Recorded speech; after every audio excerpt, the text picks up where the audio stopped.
Story RH, le podcast RH qui ne vous raconte pas d'histoire. Bienvenue à toutes, bienvenue à tous. History is made of stories. Dans cet épisode, nous allons évoquer en quoi la méthode des Balance Scorecards est une approche qui pourrait ou devrait intéresser la fonction RH. Il y a un truc que je comprendrai jamais. Mon problème, c'est le déplacement et mon garagiste s'entête à me parler de tête de Delco.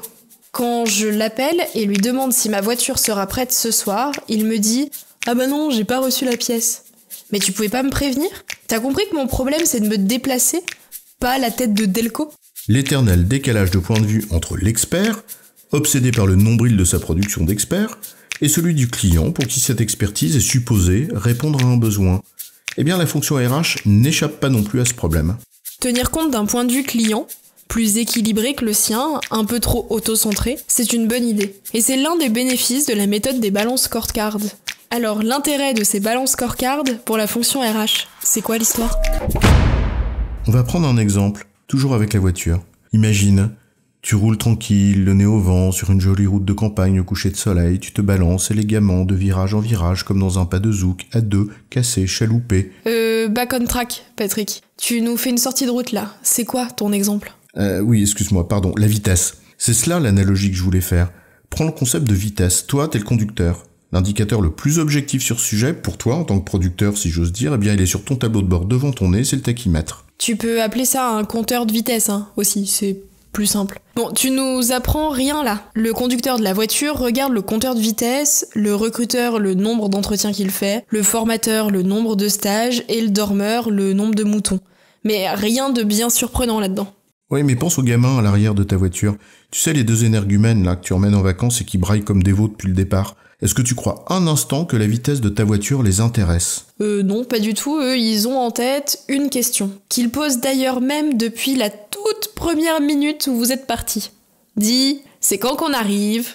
Et pourtant, c'est presque le même sujet parce que, toute chose égale par ailleurs, l'heure à laquelle tu arrives dépend de la vitesse à laquelle tu roules. D'accord, mais tu ne peux pas rouler à la vitesse que tu veux. Je te rappelle qu'il y a des limites et que la maréchaussée te garde à l'œil. Et pour eux, le problème, c'est pas l'heure à laquelle tu arrives, mais bien si ta vitesse est dans les clous ou pas.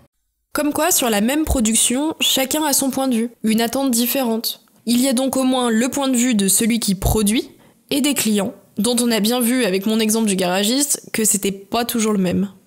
On a aussi le troisième élément, combien tu consommes. Pour la même vitesse, toutes les voitures consomment pas pareil, c'est un critère. Le résultat que tu obtiens, pour toi, expert, qui l'a produit, ou pour le client qui en bénéficie, bien à quel coût l'as-tu produit ? Combien de ressources faut-il consommer pour l'obtenir ? Eh bien, c'est une troisième catégorie de critères également. D'ailleurs, comme tu n'es pas si con, tu peux par exemple te dire qu'avec une conduite plus souple, ou en changeant de rapport de boîte de vitesse, tu pourrais consommer moins.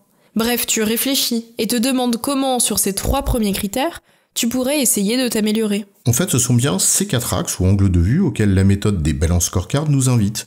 C'est une méthode qui a été proposée par Norton et Kaplan au début des années 90 et qu'on appelle aussi les tableaux de bord prospectifs. Attention, ça ne se limite pas à des tableaux de bord, évidemment. C'est plus complexe et surtout plus global que ça. Et ça vise surtout à aligner ou mettre en cohérence l'activité de l'entreprise, y compris jusque dans ses modes de rémunération des managers. Mais ce qui nous intéresse ici, c'est la pertinence de l'utilisation des 4 perspectives qu'elle demande de prendre en compte. Ce que l'on produit, pour le compte de qui, à quel coût, et qu'est-ce qu'on fait pour s'améliorer. 4 angles de vue, le processus, le client, la finance et l'apprentissage. Et c'est bien parce que ces 4 points de vue forment un ensemble équilibré que ces scorecards sont dites balanced. L'intérêt majeur pour la fonction RH, c'est que pour toute fonction support ou d'appui, l'appréciation de sa performance est d'autant difficile que la notion de service qu'elle délivre est difficile à apprécier, surtout par celles et ceux qui ne voient que par le chiffre et sa matérialisation concrète, l'indicateur. Et que le réflexe du producteur est souvent de qualifier ce qu'il fait par le seul résultat du processus dont il est responsable, en tant que process owner, pour frimer avec des termes anglais. Prenons un exemple avec le recrutement. Bien sûr que le département de recrutement pourrait être apprécié au nombre d'annonces qu'il publie, au nombre d'entretiens qu'il fait passer, et in fine, au nombre de postes qu'il pourvoit ou de contrats qu'il fait signer. Oui, là, Patrick, c'est quand même le tout petit bout de la lorgnette. La finalité du recrutement n'est pas de signer des contrats. Demande au manager, si lui ou elle apprécie la performance du recrutement avec ces critères.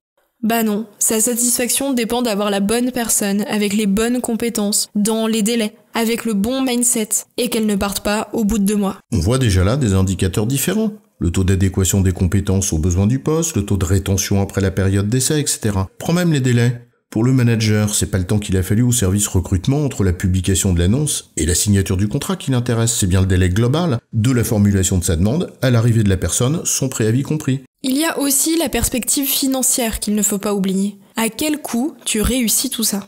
Mais cet axe-là, on l'oublie rarement. C'est d'ailleurs souvent aussi là où on attend la fonction RH. Pense enfin au dernier axe, le progrès. Tu as un mail faut recruter, mais que peux-tu faire pour essayer de t'améliorer ? Tu peux commencer par la marque employeur, par exemple, ou travailler sur la compétitivité externe de tes packages de rémunération. Bref, tu vois dans cet exemple du recrutement, la perspective va au-delà des critères factuels de ce que tu produis. Elle embarque bien d'autres dimensions, à savoir celle du client, donc de sa satisfaction, de la finance et de ta performance en matière de coût, et de l'apprentissage organisationnel ou du progrès.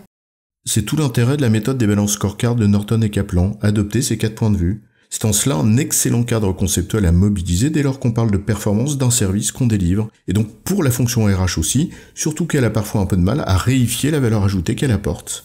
En résumé, les balances scorecard, c'est une méthode qui met en cohérence 4 dimensions. Ce que le processus délivre, le besoin du client qui en bénéficie, la performance financière, et enfin, ce que l'on fait pour améliorer tout ça.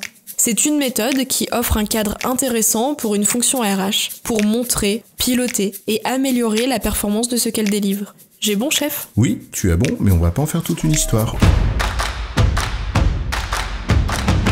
Story RH, le podcast RH qui ne vous raconte pas d'histoire. Retrouvez tous les épisodes sur storyrh.fr.